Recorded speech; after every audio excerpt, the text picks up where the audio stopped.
I don't want to be as cruel as saying that I wrote Nubby's Number Factory off completely, but, it sure does look like this. Also, I really only ever saw streamers like Northern Lion playing it online, and, I like some games that people would refer to as streamer bait more than most, but there is a certain category of game, like I'm not about to dump 40 hours into Trick Shot Simulator anytime soon, and I kind of filed Nubby's Number Factory off in that same bucket, and how wrong I was, dear viewer. Nubby's Number Factory is a 2025 video game released by Mob Dog Blog Productions. It's their first video game as well, and it's a pachinko roguelike, in the same vein as games like Ballionaire and Peglin and the criminally underrated Round Guard.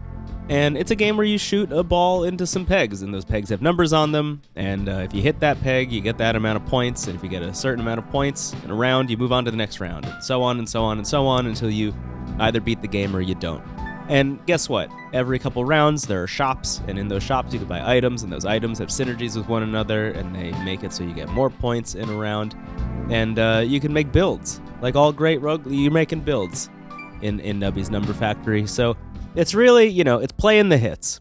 It's playing the hits. In case you're wondering why I look like this and sound like this, and I'm in a place that I'm usually not when I'm making videos, it's because I just had my wedding, and after 5 days of being in a room with like 200 people until 3 a.m. Every single night, my body was like, you're done.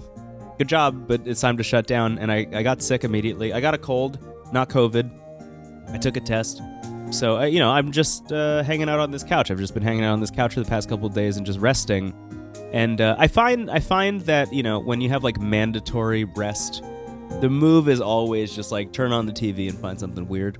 Or like find something that's like both great for when you want to be watching and also great for when you want to be sleeping. It's like when you were a kid and you were home from school and you would like turn on your favorite channel, like you would turn on Cartoon Network, and they would not be playing cartoons during the hours that kids were normally at school, and you'd just have to watch whatever else was on there. It's kind of like that. So I've been doing two things. I've been watching Columbo, which is a great detective mystery show from the late 60s and then 70s and 80s and I think so on. I've been watching that because I've been meaning to watch it forever. And I've also been playing Nubby's Number Factory because, it's a game that's largely about snot. There's a lot of snot in that game. There are items that have to do with snot left and right. It's all about snot. I'm all about snot at the same time. This whole thing, this is all snot. So it's like a match made in heaven. And I don't know, something about the look of it, something about the like Kid Pix meets the like pipe screensaver from Windows 95 or XP or whatever it was, like something about that art style just really felt like the kind of thing that I should take a chance on while I'm sick. It feels like I'm on the same wavelength as Nubby's Number Factory. So I decided to jump in. And let me tell you something. Just today, I watched 4 episodes of Columbo in a row, which they're about an hour each, a little bit longer than that, and I played Nubby's Number Factory the whole time. So I played Nubby's Number Factory for like 4 straight hours today, which says a lot. The thing about Nubby's Number Factory, and the reason I wanted to make a video about it in the first place, was what occurred to me very quickly was that it feels, first of all, it's a pretty good roguelike, but it's also a commentary on roguelikes, definitely. When you watch videos of people playing Nubby's Number Factory, or if you hear people talking about it, they sound like they've lost it. All pegs will give points equal to double the number on the lowest number. We need a way to raise lowers in order to make this work. Every time Nubby bounces, he gives points equal to the number of times Nubby has bounced, maybe better in the late game. Every 5 pegs summons a quill that falls from the sky and pops a peg. Every time Nubby hits a wall, pops a random peg. We're gonna put a cactus in slot number 2. Because as soon as you're like, I got an item and it's called Poop Butt, and I love the effect that Poop Butt has. And I also have this perk that has a synergy where if I put Poop Butt in the 3rd slot of my item slots, then Poop Butt will fire off, multiple times per round. And maybe I could either upgrade Poop Butt or get another one in slots 1 or 7 or 5. Then I'm really cooking with gas. Like, as soon as you start saying that stuff out loud, people are going to be like, I'm never playing that. Like, not only, I'm not going to be friends, I'm not going to talk to you anymore. Like, I'm out of your life. I feel like the thing that clicked for me pretty quickly is that that's every roguelike. Like, that's every roguelike in a nutshell. Think about your favorite synergies in Hades, and then try to imagine explaining them out loud to anyone. Imagine being like, I love in Hades when I give Zagreus the gun and then I get to mix Aphrodite and Poseidon's boons together because it's really going to help when I get to Elysium. Like, as soon as you start saying any of that stuff out loud, it's all nonsensical. It's all nonsensical. And that's the thing about Nubby's Number Factory that I think is amazing, because it is not only like playing into that nonsensical nature, like the foundation of Nubby's Number Factory is a really good roguelike, but by layering on all of these names of items being like completely nuts, it makes the whole experience feel like a dream or like a nightmare or somewhere in between. Like, it feels like dream logic when you're like, oh, I wonder if I can synergize all these cacti together. What does any of this stuff have to do with, shooting a little ball named Nubby into some pegs? Like, none of it means anything. There's no cohesion to the way the items operate. Sometimes some of them have something a little bit to do with what their effects are, but some of them just don't. Like, some of the items just do not have anything to do with what their effects are.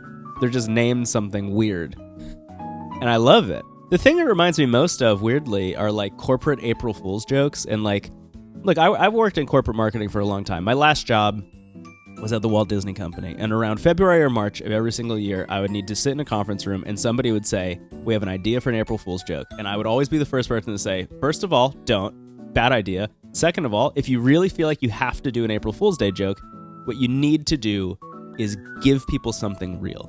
The worst version of a corporate April Fool's joke, or any April Fool's joke in general, is when you just like invent a cool thing, or you tell somebody something cool is happening and then they get excited about it because they don't remember it's April Fool's Day. You got them. But then you are like, April Fools, you don't get that cool thing that you were excited about. Then the feeling you're left with is just resentment. And for a lot of corporations, that's usually what happens, is they come up with a fun idea. People are like, wow, that sounds great. And then they're like, haha, got ya. And then everyone's like, well, I hate your company now. And what's marketing supposed to do? Like, as a job, like when your job is marketing a company, what's it supposed to do? Is it supposed to make everybody hate the company? No. The best example of a corporate April Fool's joke maybe ever actually is Gmail by Google. I forget what year it was, but Google announced Gmail on April Fool's Day, where they were like, hey, your email is going to be free, and you're going to get 1 gigabyte of storage also for free. And that was, just to take a step back, that was unheard of at the time. It was so wild that people were like, that can't even be real. And then they were like, April Fools, just kidding. It is real. It's real, and you can start using it. And like, Gmail still exists, obviously. That was a pretty good version of that. I gotta hydrate. All right, where was I? Nubby's Number Factory is the best kind of joke in that it is absolutely hilarious. Every single item is so funny. Every sound and the look of every single thing is so funny. But also, when you like scratch away all of that stuff, it's a really good video game. At the end of the day, Nubby's Number Factory is an extremely successful and like coherent roguelike, and a game that like probably will make it to my top 10 come GOTY this year, which is wild to think about, considering, again, like I almost totally wrote it off just based on the way it looked, which is silly because like I also think about the roguelike that I put the most number of hours into is The Binding of Isaac, one of the most off-putting visually video games out there, I think, in a lot of ways. I put a ton of time into the Flash version before it got remade, and then I put another ton of time into the remake of it, and like, that game has been gross the whole time it's existed, and that didn't really stop me. And whenever I recommend it to people, I'm like, it's gonna take like 100 hours, but after like 100 hours, you're gonna not really see how disgusting this game is anymore. You'll just see the mechanics. It'll be like Neo in the Matrix. You'll just be like seeing the video game. I feel like in my first like 5 to 10 hours of Nubby's Number Factory, that's kind of what's happened to me also.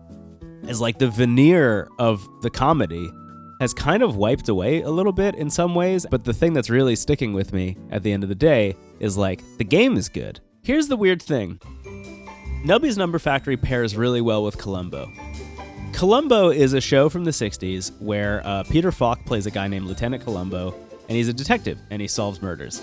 And every episode of Columbo starts in a way that is completely the opposite of every other murder mystery you've ever seen, in that the first thing that happens in every episode is you, for like 5 to 10 to 15 minutes, watch the murderer do the murder. You know who it was, how they did it, how they tried to cover it up, and then Columbo shows up on the scene after that. And you, as the audience, you know everything that happened. and you're just like waiting for him to catch up. And the only way that a show like that works is if the writing and the acting are incredible. Like, those two elements need to be so on point because the audience already knows all of the twists. The only thing that can really happen is like Columbo can be like funny and cocky and weird and wearing his little trench coat. Nubby's Number Factory is weirdly the same thing, right? Like, look at Balatro, for example. Balatro, incredible video game. One of the best roguelikes ever made. Game of the year it came out. Is that last year? 2 years ago? Whatever. Balatro is a game where number must go up, right? Like, you're playing poker hands and there's a certain score that you have to hit. Numbers got to go up, and it's so exciting to watch the number go up. But also there's all this other stuff that you're juggling. You're juggling all the jokers and all the synergies between the jokers and how many spots you have and the tarot cards and all this other stuff. And you're making all these poker hands. And you're just thinking about poker hands a lot. You're thinking about your synergies a lot. And, you know, you're watching the number go up, but I don't think you're thinking about the number as much as you are thinking about how cool it would be to do X, Y, or Z thing. Because there's a veneer of, like, poker and, like, ethereal poker on top of Balatro.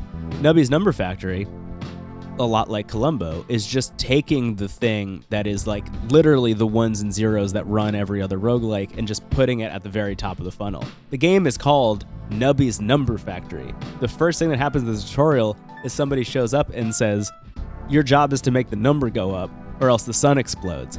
That's the bit. That's the whole video game. And I think that rocks.